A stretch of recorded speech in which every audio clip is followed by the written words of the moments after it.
दंडवत प्रणाम श्री गोविंद प्रभु महाराज की जय। रिद्धपूर चरित्र लिया क्रमांक 135 नाशिक मुक्त विप्लाने एके दिवशी राऊळ परशुरामाच्या देवळात खेळ क्रीडा करत होते.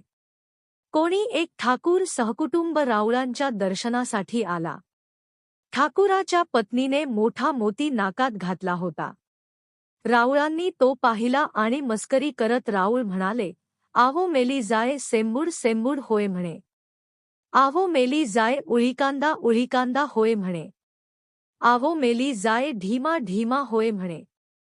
ढीमा ढीमा नव्हे सेंबूड सेंबूड नव्हे मेली जाय म्हणे उळीकांदा उळीकांदा पातीचा कांदा." ह्यावर ती लाजली. पाठमोरी उभी राहून तिने नाकातला मोती काढून हातात घेतला. नंतर तिने राऊळांना दंडवत घातले. श्रीचरणा लागली. नंतर ते गेले. अशा प्रकारे राऊळांनी ठाकुराच्या पत्नीची थट्टा केली.